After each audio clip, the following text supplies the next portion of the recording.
Hi everyone, good morning. Today it's Sunday, May 24th, 2015. Well, in response to one of our viewers, Tila Tequila 72, regarding the replace lawn with landscape gravel, she wrote to me and asked a whole bunch of questions, and those are very good questions as well. And I would like to respond to her questions and comments and post this video to help her out. Really quick disclaimer: my videos are not how-to videos. My videos are really about fun in the garden, growing stuff, and some silly video with my kids in it. But since she asked me those questions, I would love to help her out. Okay, so let's get right to it. Now, the first questions I have to actually print out the printout and go through the question, because she asked a lot of good questions. How do I prepare the backyard ground that is covered with ragweeds and denolite?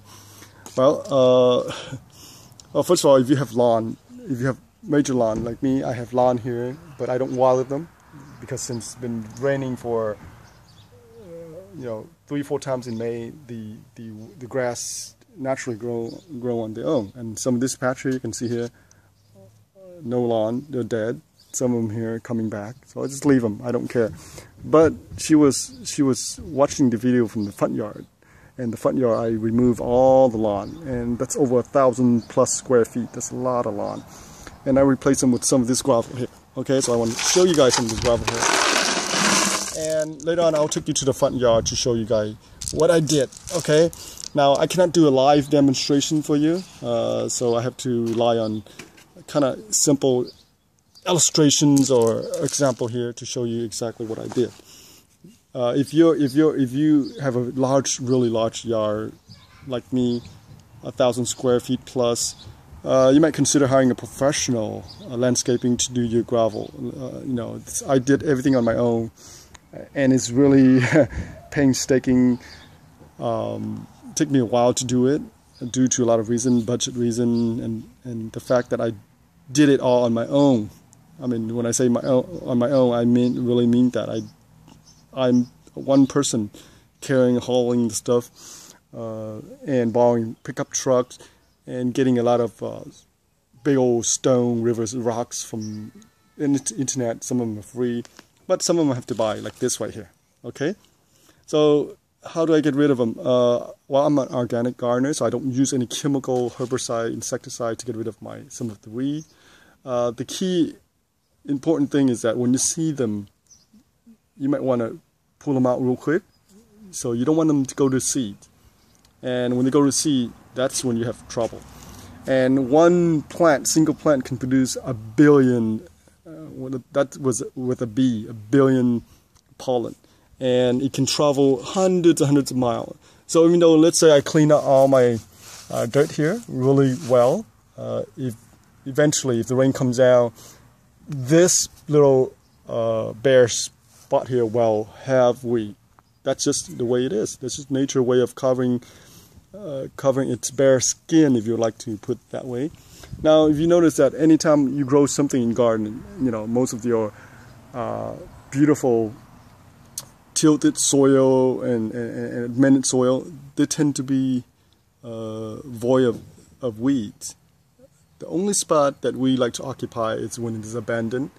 Have you ever noticed? Have you ever driven past an abandoned parking lot or a yard or a home, whatever? Weeds go everywhere because they're not under management, and we will tend to take over. Okay, and that's just the way nature intended to be. I don't know how to put it. And besides, weeds are not totally a bad thing. They do serve a purpose. They help cover the soil so the soil don't get blown away. And they also help to bring up certain nutrients from the bottom up. And they don't require any nutrients at all. And that's why we occupy space that other plant would deem dead. I mean, other plant would not able to grow, but we would proliferate, right? Okay, so how do I prepare the soil? First, you want to get rid of the lawn. You can hire a professional to dig them up, to cut them up from the root up, okay, and compost them. I actually leave my lawn dead for months and months. Let the summer sun heat cook them and kill them, all the grass will be dead down to the roots. Okay, and like I said, I don't use herbicide. I don't use any spray because I don't want to contaminate my soil. So I let it pretty much dead, turn brown, and then completely bare soil. Then I clean up the soil with whatever I can, rake them up, whatever, and eventually, hopefully, there won't be no weeds. But the weed will come back, so it's not 100% proof-free. Okay, proof-free. If you want to use chemical fertilizer, that's your choice. That's fine. What is this stuff here? The black liner. Well, this is the weed barrier, if you want to call it. I cut out a piece here and to show you kind of like an example. They made out of polypropylene. It's a polymer plastic material that's have been weaved into kind of like a fabric like. They're porous, so the water can go through it, but they're trying to protect the suppress the weed a little bit. Again, this is not 100% proof that the weed will not grow through. Eventually, the plastic polymer will deteriorate and the weed will come through. Even if it didn't, the weed will still find a way to poke through this. Okay, that's just the way it is. So the gravel there really serve an important reason. The gravel suppress them, press them down so they cannot come up. Without sunlight, they will not come up. Okay. Does it need to be pinned down? Yes. Initially, when you buy this, they come in roll, 3 feet by 50 feet, 4 feet by 200 feet. They're ranging from $30 to $80, depends on the quality. If you choose the real professional quality, they will last you a very long time, 10 years or more. If you choose something that is very light, very thin, it will last you probably a year, 2 years. Depends. It all depends on the quality.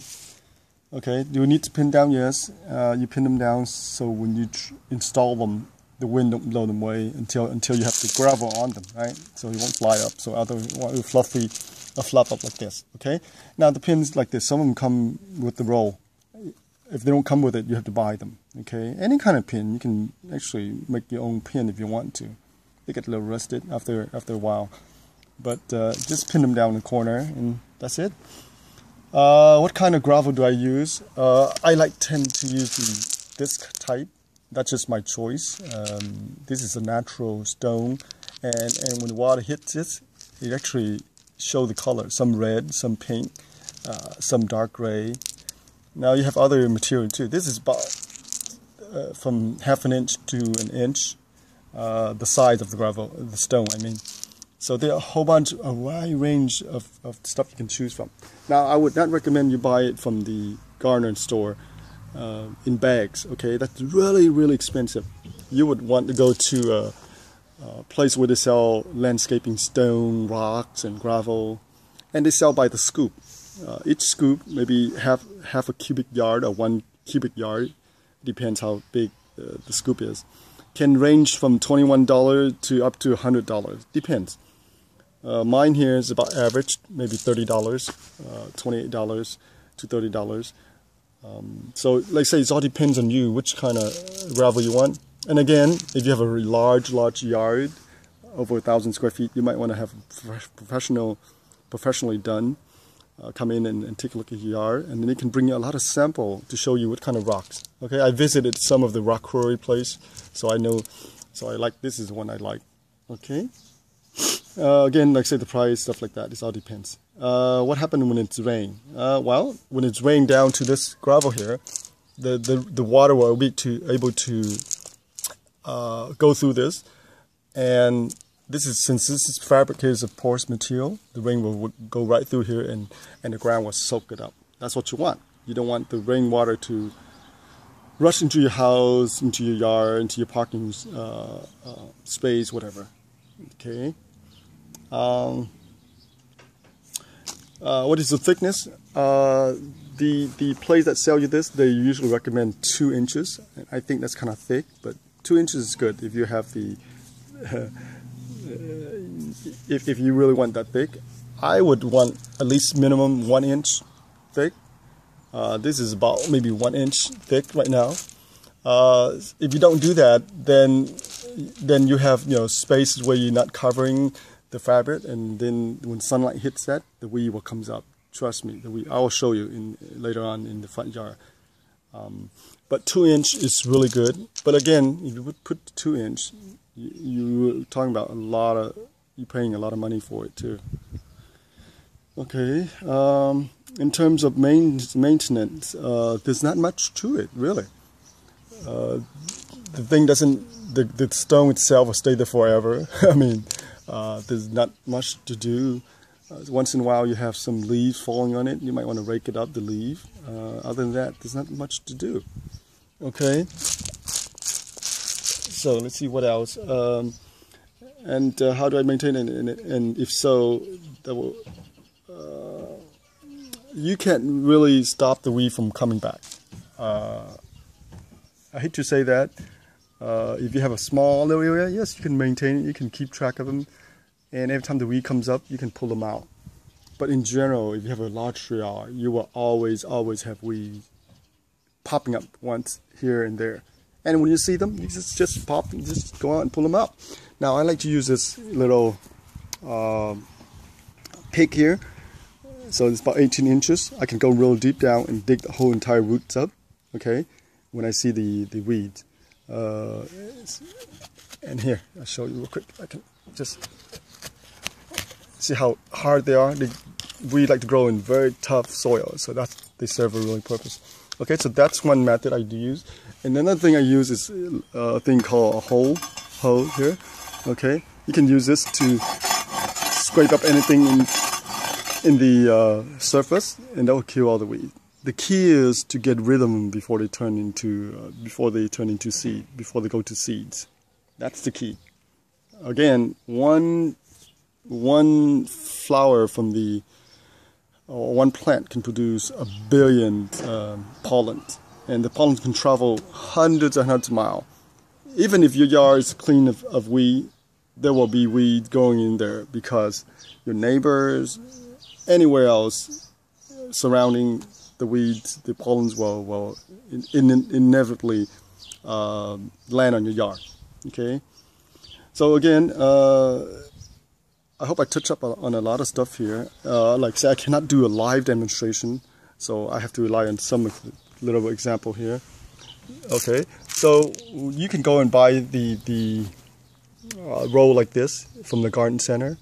Like I say, try to buy the good material, the professional type. They come in roll, like I say. You roll them out, spread them out, overlay them, cover them over. Okay. So the next one, if you want to, you don't want to right by the border. Okay, you would want to cover at least 6 inches or more onto the other one, and then keep covering your entire yard. And once you do that, of course, you put the stone gravel over it, and hopefully that will help you clear up the weeds. Okay, so let me go to the front and kind of show you some of the stuff that I did. Okay, we're in the front yard, and I hope the car, driving by is not annoying you too much with the noise. So here, this is what I did. I mean, my front yard is quite big. Some part is not finished yet. If you can see here, some of the bare soil here, because due to budget reason, I have to wait a little bit, postpone a little bit. So I need to buy several more scoop. Again, they come in scoop, half cubic yard or 1 cubic yard, and you need a pickup truck. You really need a pickup truck to haul some of this stuff if you want to haul it by yourself. Okay, so here I go again. Fabric here, and the rock on top of it. If you can tell some of the bare soil, the weed will penetrate. Some of them will penetrate through the fabric, and anywhere there's bare soil, we will naturally occupy. That's just the way it is. Okay, and let me show you some other example. Here, you see that? They can still go through some of them, because sometimes the rock, when you lay down the rock, there will be some fine sand and stuff, and if the pollen happen to fall into it, the little crack there, they will comes up. That's just the way it is. So when I see them, I pull them up, and then you don't have to worry about too much. They won't proliferate. And look at this. You see this? Look at that. So let me take them out a little bit. Look at that. And sometimes if you don't cover them up right away and you step on some of the fabric here, and I mean they're not completely, break free. I mean sometimes you step on them and they ripped and they torn. And look at the weed do penetrate through them. So I pull them out, try and pull them up and then just cover them back. Like I have my palm tree used to be here, and look at all this little palm tree. Look at they penetrate right through the weed fabric. Look at this. Look, isn't that crazy? So nature will always find a way to to grow, because that's what they do. They want to grow. Look at that. So just pull them out. Okay, cover them. Because I can show you plenty of example. The only way, not even the only way, the only way to really prevent all the weed from growing, it's to lay down your concrete, cement concrete. But I don't think you would like to do that, because that's going to be permanent, and there's no way you can grow other stuff once you lay down your concrete. Some of this area here I have not finished yet, and you can actually see the fabric here showing the line showing up here, and some stuff right here I have not finished yet. So, but I want to show you one more example. Okay, so this is where I park my car. I can see here, this is all concrete cemented, and look at this. Anywhere there's a little crack, there's a little opening, weed and dandelion and whatever, they will occupy. That's just the way it is. You just can't get rid of them completely, 100%. But by laying down the gravel, you're pretty much 90%, 99%, weed free. Once in a while, you have to come over here and pull some of them up. That's just the way it is. Okay, and I want to show you more example. Okay, look at this. See that? Okay. So eventually on this side here of my house here, I will get rid of all the lawn as well. Again, I don't water the lawn, I don't water the grass. They just grow on their own, and it's very annoying. It's very hard work just trying to get rid of them. And I do understand some of you have some kind of allergy to the weeds and the pollen, the ragweeds. They can do cause a lot of problems for some people. So try and get rid of them as soon as you see them. Okay, so let's go back to this. Oh, by the way, one other way to really discourage the weed from growing, it's to grow some vegetable and some fruit tree, whatever, in that patch of your garden. If you notice that anywhere there's vegetable growing, there's nice soil, that area tend to be freer from weed. Did you notice that? If you're driven by the past abandoned building, there's always be weeds growing everywhere. So, okay, so I hope I answer some of your questions. And like I said, I cannot do a live demonstration. That would take probably hours to do. But I think you get the idea on how to do it. I'm not a professional landscaper, but I learned everything from my experience, and that's how you gain your experience from learning, just by doing. Okay, so like I say, I still have some gravel here to lay down, and it makes kind of nice sound when you walk in them, right? Okay, well, thank you for watching, and if you have any comments, go ahead and post the comments for me, and I will try to answer them as best as I can. I hope you get some information out of this video, and we'll see you again.